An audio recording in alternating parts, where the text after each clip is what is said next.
Hey, welcome to Eat Your Backyard, my YouTube channel. Alright, let's get started. In today's video, this is part 2 of making mulberry jam. If you want to check out part 1, it's on the channel. But we tried to make mulberry jam and it came out really good, but I had a couple of improvements I wanted to make, and one of the primary things was that it was a little bit too sweet. So I thought if I added less sugar and added more slightly unripe mulberries, the kind that are pinkish red, that we would get a higher tartness. Also, I'm going to add more pectin, and this time I had one of our friends from YouTube tell me that there is a proper way to extract pectin from lemons, and I happen to have had 2 lemons left on my ponderosa lemon tree, so we're going to try that. Also, this time I want to add an extra sour tart ingredient, and that is Loqouts, which happen to be coming in right now. So I'm actually going to make a Loqout mulberry jam, maybe a better word for it would be a preserve today. But the first thing we need to do is just pick a ton of mulberries, and as you can see, this mulberry tree, my current favorite mulberry tree, I have about 8 or 9 of them.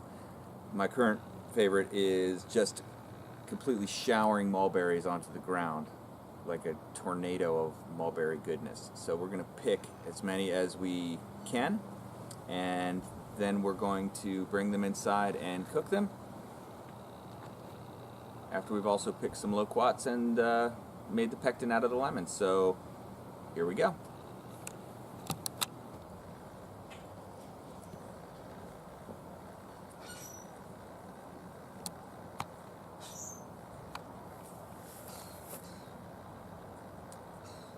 Now, as Jessica picks these mulberries, I should explain that the reason this ever-bearing mulberry tree looks like this with these weeping branches is because during the off-season I spent a fair amount of time shaping the branches down. By that I mean I curved them down. There's another video on our channel about how to do that. I'd recommend you do that with your mulberry tree, or else you're going to have mulberries that are 20, 30 feet in the air, and that's not fun at all to be climbing up a ladder to pick a half-inch berry by the thousands.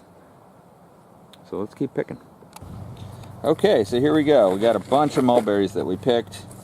Fair amount of these red ones, some of the darker red ones, and then the black ones, but this should be enough.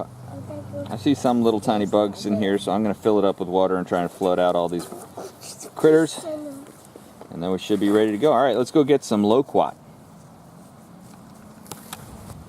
Okay, so now we're going to get some Loqouts. As it turns out, this is perfect timing. We are a pretty good quantity of Loqouts. Now, unfortunately, I let something happen which I kind of preach about in a lot of my videos, which is don't let your tree get too big.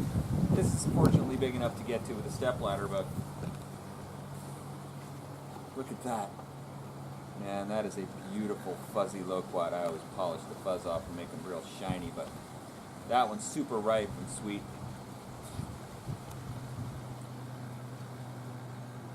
I couldn't resist sampling one. I'm going to get some green ones too because they are incredibly tart. Alright, let's see. Oh yeah, we're going to have a bunch of these.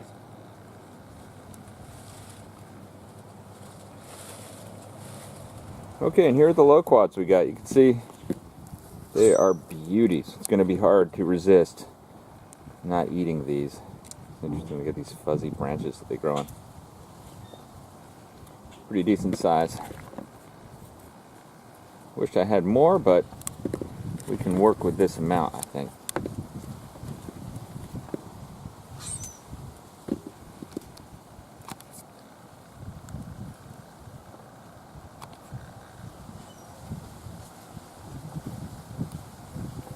Delicious Loqouts. Yum. I want to make sure I rinse off any bugs that are in there, and also I'm feeling through doing kind of a quality inspection. If I find any that are real soft, I want to get them out there because they're not the ones that taste at all tart. This one's a dud. Some of the ones we picked may have had a little bit of softness to them. Too much softness. We'll go through, but most of these now feel pretty firm, and that's what I'm looking for. So I'm confident that the firm ones are going to have a lot more tartness in them.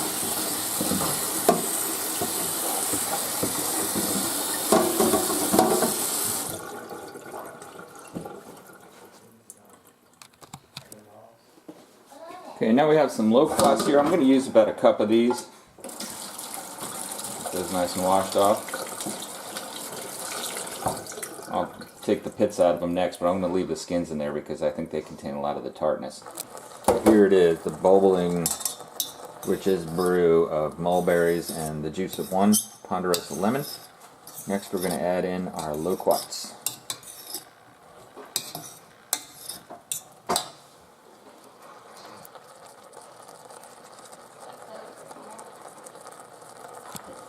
Okay, and here comes some Loqouts.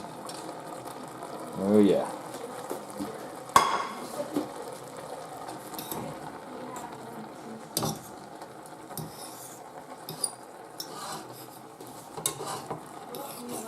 Putting in the Loqouts last just because I want that tartness to be maintained as much as possible, and I like that chunkiness that the Loqouts are going to bring to it as well.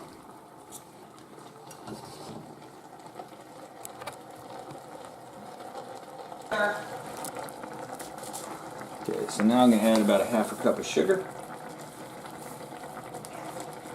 That's about right. Stir that in, it's really cooking now. Wow, this looks so good. Loqouts are still pretty firm. Everybody wants me to change the channel to Cook Your Backyard.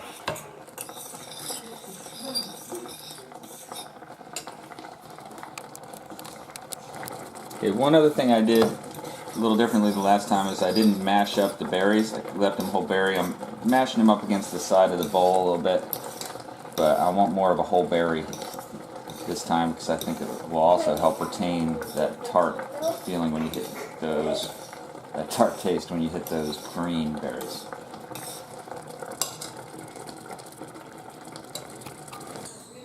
Okay, well it's finished and I just sampled it and it's absolutely incredible.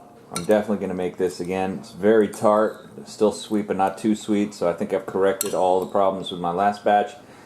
So what it is 4 cups of mulberries with plenty of reddish, pinkish, whitish mulberries, left whole berry, and 1 cup of ripe to somewhat green Loqouts chopped into quarters with the pits removed, skins left on, and a half a cup of sugar, the juice of 1 ponderosa lemon, which is a pretty big lemon, and that's it. And this is delicious, very tart, still sweet but not too sweet, and almost like cranberry sauce consistency.